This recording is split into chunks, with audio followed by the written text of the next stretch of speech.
Hello friends, સ્વાગત છે તમારું અમારી ચેનલમાં। આજે આપણે જોઈશું પિઝાની રેસીપી। નોર્મલ રેસીપી છે જે બધાના ઘરમાં બનતા જ હોય છે, છતાં પણ થયું કે રેસીપી તમારી સાથે પણ શેર કરું। જ્યારે સાંજે નાની મોટી ભૂખ લાગતી હોય ત્યારે આપણે એક જ આઈટમ યાદ આવે છે અને એ છે પિઝા।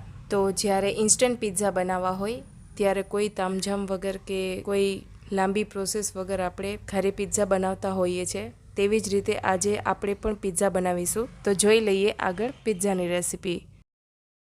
તો મેં અહીં 3 પ્રકારના વેજીટેબલ્સ લીધેલા છે, ટમેટા, ડુંગળી અને કેપ્સિકમ, તમે જોઈ શકો છો। ત્યાર પછી મેં અહીં મોઝરેલા ચીઝ લીધેલું છે અને અમૂલનું પ્રોસેસ ચીઝ લીધેલું છે।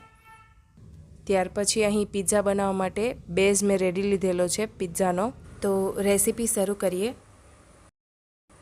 સૌપ્રથમ આપણે એક મોટા તપેલામાં જે બેકિંગ માટેનું આપણે મીઠું રાખેલું હોય તે મીઠું લઈશું, જેથી પિઝા જલ્દી બેક થાય અને નીચેનું તળિયું જે વાસણનું છે એ બળે નહીં। ત્યાર પછી આપણે તેમાં આ રીતે કાંઠો મૂકીશું વચ્ચે અને હવે એક પિઝા બેઝ લઈ આપણે તેમાં પિઝા સોસ છે એ સ્પ્રેડ કરીશું આ રીતે। મેં અહીં પિઝા સોસની રેસીપી શેર કરી નથી, પણ હું તમને કહી દઉં। પિઝા સોસ બનાવવા માટે સૌપ્રથમ આપણે એક વાસણમાં 3 કે 4 નંગ મોટા ટામેટા લઈ તેમાં 1 નંગ મીડિયમ સાઇઝની ડુંગળી અને 3-4 લસણની કળી બોઇલ કરીશું।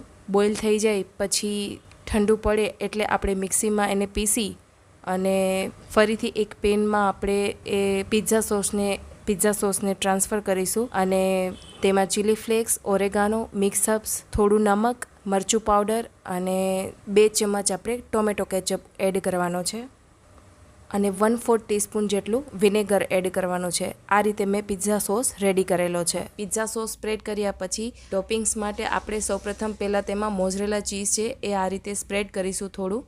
ઉપરથી તેમાં 3 વેજીટેબલ્સ આપણે એડ કરીશું, જેમાં ડુંગળી, કેપ્સિકમ અને ટામેટાં રાખેલા છે।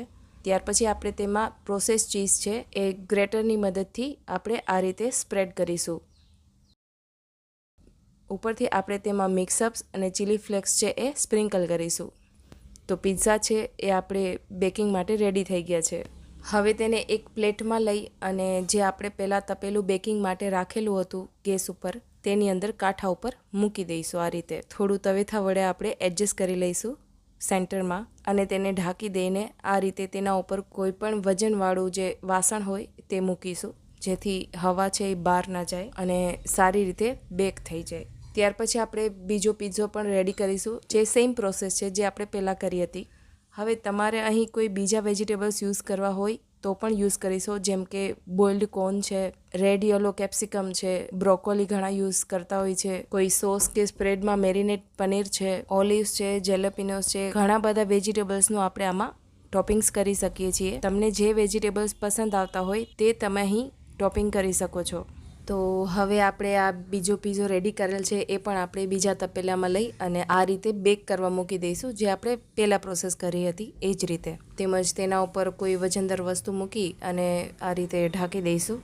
હવે જે આપણે પહેલો પિઝ્ઝો બેક કરવા રાખેલો હતો તો 15 કે 17 મિનિટ જેવું થઈ ગયું છે, તો આપણે એને બહાર કાઢી લઈશું આ રીતે અને આપણે એને એક પ્લેટમાં લઈ લઈશું।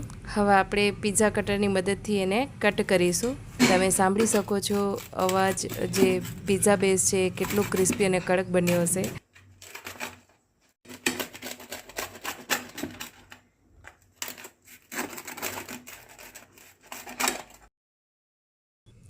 તમને હું પાછળથી પણ બતાવું કે કલર એકદમ બ્રાઉન જેવો થઈ ગયો છે અને ખાવામાં એકદમ ક્રિસ્પી બન્યો છે।